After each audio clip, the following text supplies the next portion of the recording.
दोस्तों सबसे पहले आप इस वीडियो को लाइक कर दीजिए क्योंकि बाद में आप लाइक करना भूल जाते हैं, तो प्लीज वीडियो को टक से लाइक कर दें। दोस्तों आज हम आपको बताने वाले हैं सूर्य देव को जल चढ़ाते समय आपको कुछ गलतियां नहीं करनी चाहिए। दोस्तों सूर्य आदि है, सूर्य अनंत है, सूर्य प्रमुख ईश्वर है, सूर्य प्रमुख ग्रह है और सूर्य सभी ग्रहों का स्वामी है। दोस्तों जब हमारी कुंडली के अंदर सूर्य ग्रह का सबसे मजबूत स्थिति के अंदर होता है तो समझ लीजिए कोई भी आपका बाल बांका नहीं कर पाएगा और सूर्य देव की असीम कृपा जब आपके ऊपर होगी तो समझ लीजिए आप प्रकृति साक्षात आपके साथ होगी। प्रकृति की वजह से आप कभी भी पीछे मुड़कर नहीं देखेंगे। निश्चित तौर पर आपकी हर क्षेत्र हर कार्य के अंदर जीत होगी।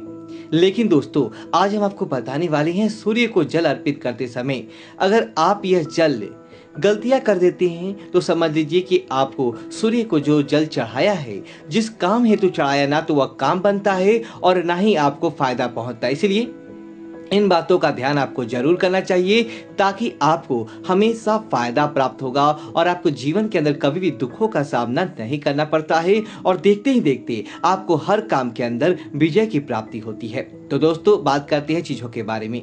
दोस्तों सबसे पहली इस बात का ध्यान रखिए कि सूर्य देव को सुबह 8-9 बजे के बाद जल नहीं चढ़ाना चाहिए।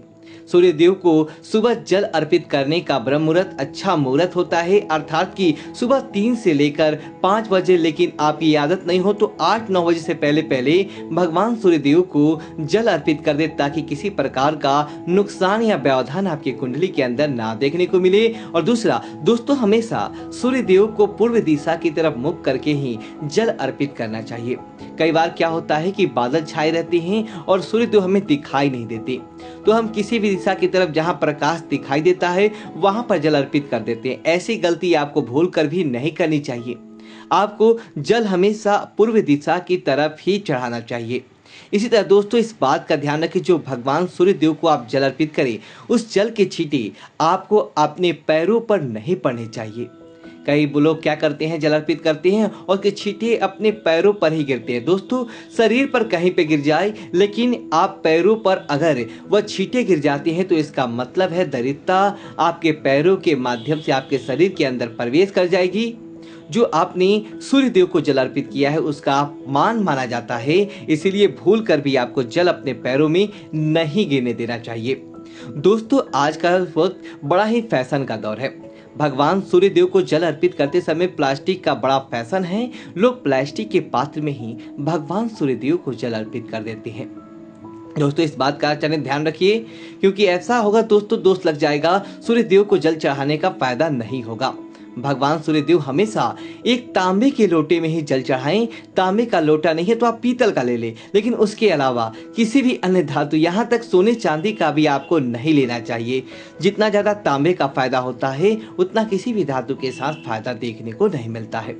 दोस्तों इसी तरह भगवान सूर्य देव को जब आप जल अर्पित करते हैं उस समय इस बात का ध्यान रखना चाहिए बिना स्नान किए सूर्य देव को जल भूल कर भी अर्पित नहीं करें। अगर आप बिना स्नान किए सूर्य देव को जल अर्पित करती हैं तो आपको कई प्रकार के दोष लग जाती हैं, कई प्रकार के दोषों का सामना करना पड़ता है। आप स्नान आदि करने के बाद ही भगवान सूर्य देव को जल अर्पित करें। दोस्तों इसी तरह बात ध्यान रखिए जब भी आप सूर्य देव को जल अर्पित करते हैं उस समय आपको काला कपड़ा पहनकर जल अर्पित नहीं करना चाहिए। काला कपड़ा क्या करता है, सूर्य देव की रोशनी को सोखता है, उसके बाद आपके शरीर पर नहीं लगने देता है। सुबह सुबह सूर्य देव की जो रोशनी आपके शरीर पर लगती है वो आपके आधे काम को ऐसे ही समाप्त कर देती है। आपके जो काम बिगड़ते हैं उनको बनाने का काम सूर्य देव की रोशनी करती है। लेकिन इसीलिए आप काले वस्त्र पहनकर भगवान सूर्य को जल अर्पित नहीं करें। इस तरह आप इस बात का ध्यान रखें कभी भी पैरों के अंदर चप्पल जूते आदि पहनने के बाद सूर्य देव को जल अर्पित नहीं करें। इसे सूर्य देव का अपमान माना जाता है। आप हमेशा पैरों के अंदर कुछ नहीं पहने उसे बाद ही सूर्य देव को जल अर्पित करें।